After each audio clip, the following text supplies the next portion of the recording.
기억력을 총동원하세요. 자, 처음에 무슨 시대입니까? 창조 시대. 그 다음에 족장 시대. 여기 성경에 해당하는 게 어느 성경이다? 창세기입니다. 창세기 1에서 11장까지는 뭐다? 원역사에 관한 이야기다. 원역사는 우리가 몇 년인지 알 수가 없어. 믿음으로 영감하는 역사야. 그죠? 그래서 4대 주요 사건이 나옵니다. 뭐죠? 창조, 타락, 홍수, 바벨탑. 이거는 적지 않아도 여러분들이 알고 있어야 되는 겁니다. 여러분들 머릿속에 찍어놓은 사진들을 한번 이렇게 한번 작동을 한번 시켜보세요. 그래서 머릿속에 사진으로 그냥 딱 찍어놓으세요. 그리고 내가 자꾸 여기다 갖다가 넣어보는 겁니다. 여러분의 언어로 한번 채워넣는 거야. 자, 그 다음에 이 12에서 50장까지는 무슨 역사다? 족장의 역사들을 얘기하는 겁니다. 4대 주요 인물이 누구다? 아브라함입니다. 이삭, 야곱, 요셉. 자, 아브라함, 그죠? 아브라함에게 찾아오셔서 하나님 나라에 대한 약속을 일방적으로 하시고, 그죠? 민족을 만들어서 가나안 땅까지 너희들을 내 하나님이 되어서 통치하여 그것까지 가게 하겠다. 그리고 너희들을 통치하겠다. 그런 하나님 나라의 약속을 개인적으로 아브라함에게 일방적으로 주신 것으로 시작을 하게 됩니다. 그죠? 이렇게 돼서 여기까지는 자, 하나님 나라의 3요소 중에서 무엇을 만드는 작업일까? 그죠? 백성, 국민, 민족, 그죠? 백성 만들기가 이루어지는 겁니다. 그죠? 그래서 요셉을 먼저 애굽에 보내셔가지고 자, 나중에는 출애굽을 하는 것으로 이제 이어지게 됩니다. 여기서 창세기와 출애굽기 사이는 거의 400년 이상의 시간이 흘러갑니다. 그죠? 그러면서 70명의 가족이 몇 명으로 불어나게 된다? 250만의 민족으로 불어나게 되는 겁니다. 그죠? 자, 이집트입니다. 옛날에 그 이집트를 지금 애굽이라고 하는 겁니다. 자, 1에서 18장까지는 출애굽기에서 뭐라 그랬죠? 우리는 출애굽기에 중요한 주제가 있다 그래서 그게 뭐지? 구원입니다. 요거는 딱 기억하고 계셔. 출애굽기의 중요한 주제는 구원입니다. 마치 서사의 드라마처럼 그림처럼 보이게 하는 거야. 장소가 이동이 되는 거지. 애굽이라는 세상에서 저 가나안까지를 가게 하시려고 끄집어내는 그것을 바로 구원이라고 하시는 겁니다. 그죠? 그런데 구원받은 백성들을 딱 구원만 시켜놓고 팔짱 끼고 위에서 하나님께서 바라보시는 게 아니야. 왜냐? 우리가 가는 길은 어딘데? 그녀와도 같은 삶이잖아. 그러니까 무엇이 필요하겠습니까? 노예에겐 법이 필요 없었지만 하나님 나라의 백성이 된 이 백성들에게 무엇이 필요하다? 법을 주시는 겁니다. 너희들이 하나님을 사랑하고 이웃을 사랑하고 그렇게 살아야 된다고.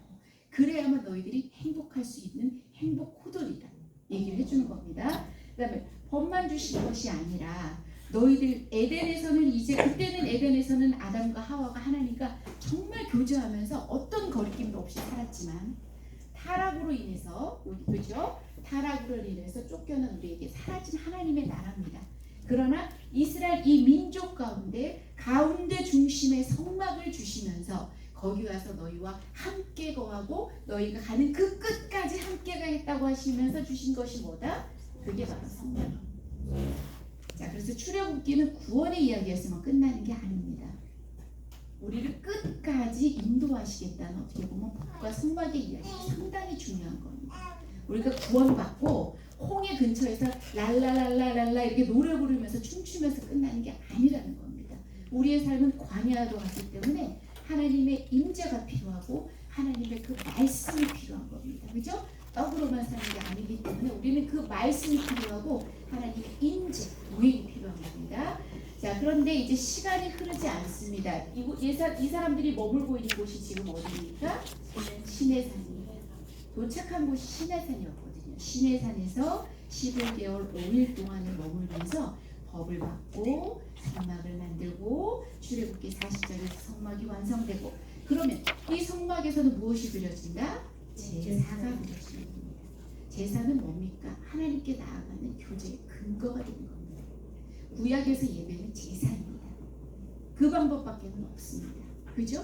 그래서 레위기에서는 1에서 10장까지 제사법이 소개가 되고 그 제사를 이렇게 진행하는 제사장에 관한 이야기가 바로 1에서 10장까지다. 요거는 그러면 예배라고 봅시다. 제사입니다. 제사. 그죠? 제사예요. 하나님께 나아가는 법을 얘기를 하는 겁니다. 요거는 무슨 거룩이다? 수직의 거룩입니다. 그죠? 그래서 말씀을 갖다 넣는 것보다 내가 거룩한 이렇게 네 가지를 머릿속에다가 잘 같이 세트로 묶어서 생각을 하는 겁니다.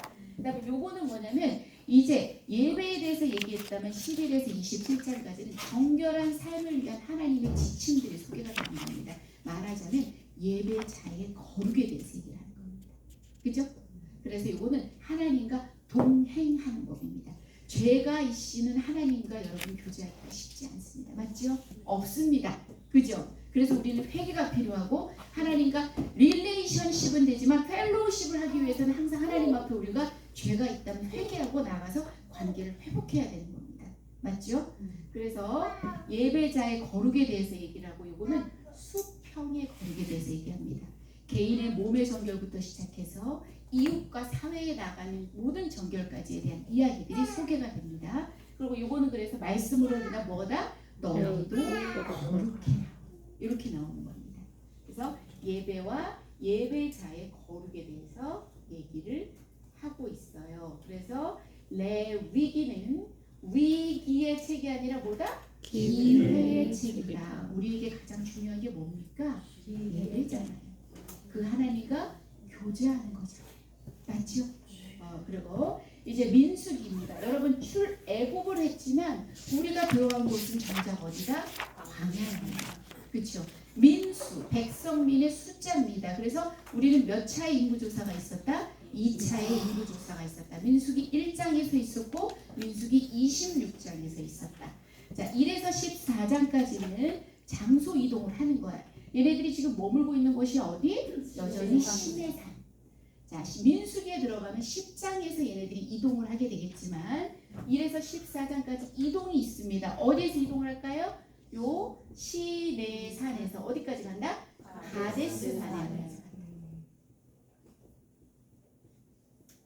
자, 출애굽 몇 세대일까요? 1세대입니다. 아마 여러분 그냥 9세대라고 하고 있습니다.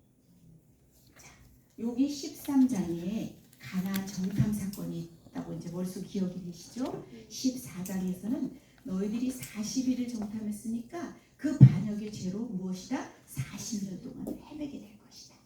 그래서 요 15장에서 20장까지는 뭐죠? 전환기를 맞이합니다.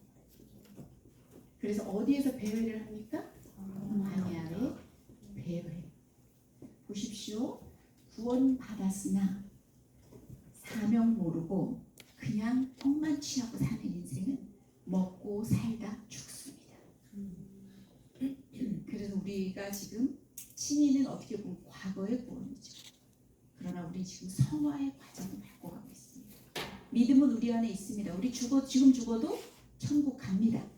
그죠? 근데 이 구원이 너무 작게 의미를 봐서 천국만을 가기 위한 티켓을 우리가 받는 거라면 구원을 너무 모르는 겁니다. 그죠? 우리 구원의 단계는 성화의 과정을 거쳐서 우리 몸과 영혼까지 모두 새롭게 하시는 영화, 글로리피케이션까지 가는 겁니다. 그죠? 그래서 모르면, 언약을 모르면 그렇게 되는 겁니다.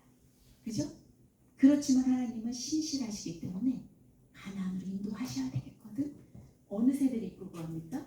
신세대를 이끌고 갑니다. 신세대를 이끌고 가죠. 자, 장소가 이동이 되겠죠? 얘네들이 지금 광야에 있잖아요. 그러니까 가데스 바네아에서 시작해서 어디까지 간다? 모압 평지까지 가요.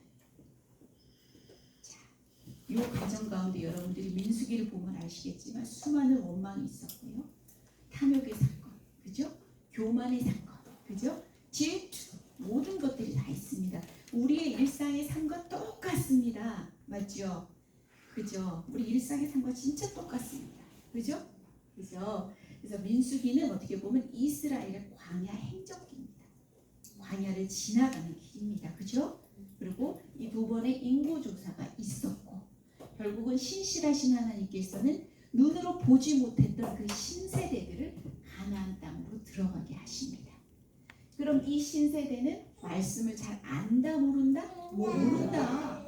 쉽게 보면 몰라. 그리고 하나님의 그 홍해의 기적 이런 기적들을 체험하지 못했어.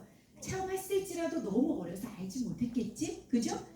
그런 사람들에게 이 신명기는 되풀이하여 그 율법을 설명을 하는 신세대들에게 그 법을 다시 얘기를 하는 겁니다. 그래서 뭐다? 신신당부 신명기 이렇게 되는 겁니다. 자, 그래서 신명기의 내용은 뭐냐면 세 가지로 할 수가 있어요. 과거 역사의 회고죠. 회고를 통해서 너희들 조상들이 얼마나 그 반역했던 것들을 보면서 너희들이 반면교사를 삼아서 너희들은 그렇게 살지 마라. 그런 얘기도 있을 수 있고, 그 다음에 애굽 땅에서 건져내서 이까지 인도하신 그 하나님의 은혜를 기억해라. 그죠? 그리고 감사해라. 있겠죠. 그 다음에 두 번째는 이제 현재에 대한 얘기들 하면서 거의 4장 40절부터 율법에 대해서 말씀을 다 하십니다. 그죠? 십계명이 다시 나오고 다양한 법들, 레위기에서 소개된 법도 있지만 레위기에서 소개되지 않은 법들도 있어요. 다양한 법들을 마치 주석처럼 해설을 하게 됩니다. 그죠? 그래서 현재 그 언약, 율법에 대한 성찰과 이런 것들에 대한 말씀들이 소개가 되고요. 세 번째, 얘네들이 들어갈 곳이 어디죠? 가나안이죠. 너희들이 미래 가나안에 들어갈 때 어떤 그런 것들 다짐에 너희들이 기억해야 될 거, 그다음에 그런 비전들. 그러나 애석하게도 신명기 마지막에 가면 모세가 노래를 부르는데 이미 우리의 결과를 다 알고 계세요. 어떻게 될지 다 알고 계세요.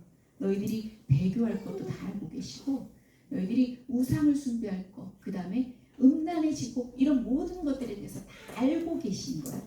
어떻게 보면 하나님의 이해할 수 없는, 우리가 아브라함을 통해서도 알지만 처음부터 믿음의 조상 아니었어요? 다른 신을 섬기는 가정에서 하나님이 선택하셔서 아브라함을 다 이렇게 만들어서 끊임없이 하나님의 열심으로 만들어 오셨어요. 그래서 이까지 오게 하신 거다. 그죠? 하나님의 이해할 수 없는 끈질기고도 일관된 사랑이 우리 성경에 계속 흘러갑니다. 그래서 신명기에 보면 과거에 사랑하셨고 현재에도 사랑하시며 미래에도 사랑하신다는 이야기가 끊임없이 나옵니다. 지금도 여전히 여러분들을 사랑하고 계신다는 이야기, 여러분이 죽을 때까지, 여러분이 영화의 그 순간을 맞을 때까지 끝까지 사랑하신다는 이야기, 어떻게 보면 모세 오경만 봐도 여러분들이 정확하게 오만 아셔도 성경이 어떻게 흘러가는지 알아요. 신명기에서의 주제가 뭐였어요? 지켜 행하는 거죠. 이스라엘은 잘 지켜 행했을까요? 안 했죠. 그럼 어떻게 되겠어요? 망하는 겁니다.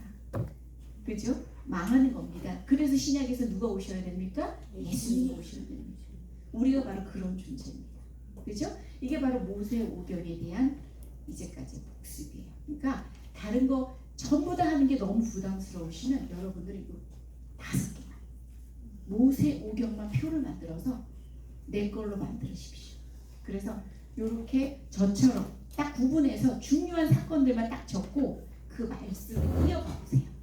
그리고 여러분들 거로 만드세요.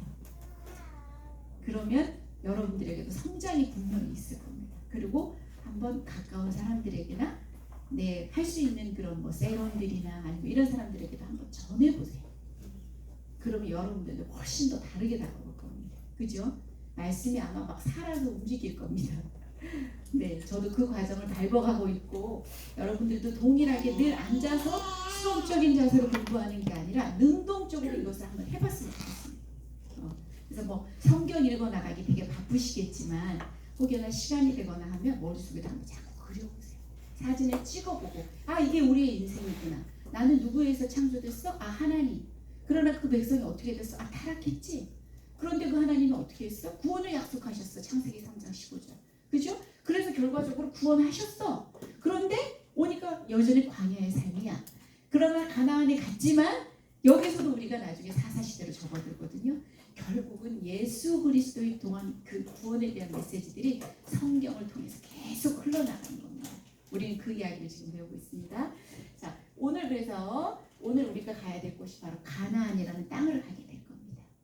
그 다음에 그래서 시대로는 가나안 정복 시대가 될 겁니다. 그죠? 자, 백성 만들었습니다. 하나님 나라의 3요소보다 국민, 백성. 그죠? 자, 땅 주셨습니다. 이제 갈 겁니다. 그죠? 그다음에 법을 주시면서 우리를 통치하시잖아요. 그죠? 신의 산 언약에서도 너희들이 지켜 행하며 지키면 언약을 지키면 나는 너희의 하나님이 된다고 성경은 끊임없이 말하고 있습니다. 그런데 그래서 이제 가나안 땅으로 들어가면 어떻게 보면 나라의 3요소가 전부 다 실현이 된 겁니다. 맞죠? 여기서 보면 어떻게 보면 화려한 어떤 하나님 나라의 그런 것들이 이루어졌는데 뒤에서는 사사시대로 이어지는 겁니다. 이렇게 가나안 정복 시대 사사시대로 이어지고 오늘 배울 성경은 뭐다? 여호수아. 여호수아. 그 다음에 사사시대에 들어가면 어떤 성경을 배운다? 사사기. 그 다음에 밑에 룻기. 요거는 왜냐하면 사사시대를 배경으로 하기 때문에 룻기에는 시간이 흐르지 않은 책을 보는 겁니다. 제가 이렇게 밑에 쓴 것들 있죠? 요것들 바로 시간이 흘러가지 않습니다. 이렇게 되는 겁니다. 그래서 여호수아를 잠시 한번 보게 되면 우리가 딱 들어가면 무엇을 하겠습니까? 땅을 정복에 대한 이야기가 있을 거예요. 그다음 정복한 땅을 어떻게 하겠습니까? 분배하고요. 자, 죽음을 앞둔 여호수아가 유언적인 권면을 합니다.